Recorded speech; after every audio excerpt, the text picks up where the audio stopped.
ನನ್ನೆಲ್ಲ ಪ್ರೀತಿಯ ಕನ್ನಡಿಗರಿಗೆ ಜೈ ಶ್ರೀರಾಮ್. ಇವತ್ತು ಮಹಾಶಿವರಾತ್ರಿ. ಶಿವರಾತ್ರಿಯ ಬಗ್ಗೆ ಒಂದು ಚಿಕ್ಕ ಕತೆ ಹೇಳ್ಬೇಕಂದ್ರೆ, ಅವತ್ತು ಶಿವರಾತ್ರಿ ಒಬ್ಬ ಬೇಟೆಗಾರ ಬೇಟೆ ಆಡ್ಬೇಕಂತ ಅರಣ್ಯಕ್ಕೆ ಹೋಗ್ತಾನೆ.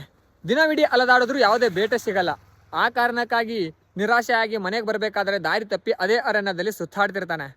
ಕ್ರೂರಿ ಪ್ರಾಣಿಗಳೆಲ್ಲ ಅವನನ್ನ ಸುತ್ತುವರಿಯುವ ಹೊತ್ತದು. ಭಯಗ್ರಸ್ತನಾಗಿರ್ತಕ್ಕಂಥ ಬೇಟೆಗಾರ ಮರದಲ್ಲಿ ಹತ್ತಿ ಕುಳ್ಕೊಳ್ತಾನೆ.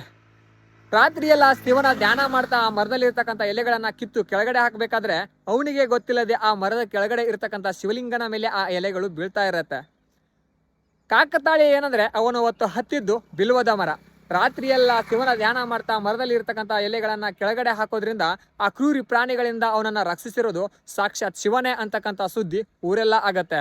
ಅವತ್ತಿನಿಂದ ಇಲ್ಲಿವರೆಗೂ ಕೂಡ ಶಿವರಾತ್ರಿಯ ದಿನ ಜಾಗರಣೆ ಮಾಡ್ತಾ ಶಿವನ ಧ್ಯಾನ ಮಾಡ್ತಾ ಬರ್ತಾರೆ. ಆ ಪುಣ್ಯದ ಫಲಕ್ಕಾಗಿ ಆ ಬೇಟೆಗಾರ ಮುಂದಿನ ಜನ್ಮದಲ್ಲಿ ರಾಜ ಚಿತ್ರಭಾನುವಾಗಿ ಜನಿಸ್ತಾನೆ ಅಂತಕ್ಕಂಥ ಕಥೆ.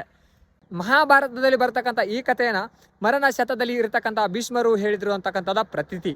ಈ ಕತೆ ನಿಮಗೇನಾದ್ರೂ ಇಷ್ಟ ಆಗಿದ್ರೆ ಒಂದು ಲೈಕ್ ಕೊಟ್ಟು ಕಮೆಂಟ್ ಅಲ್ಲಿ ಹರ ಹರ ಮಹಾದೇವ್ ಅಂತ ಹೇಳಿ ನಿಮ್ಮ ಸ್ನೇಹಿತರಿಗೆ ಶೇರ್ ಮಾಡೋದನ್ನ ಮಾತ್ರ ಮರಿಬೇಡಿ. ಜೈ ಶ್ರೀರಾಮ್.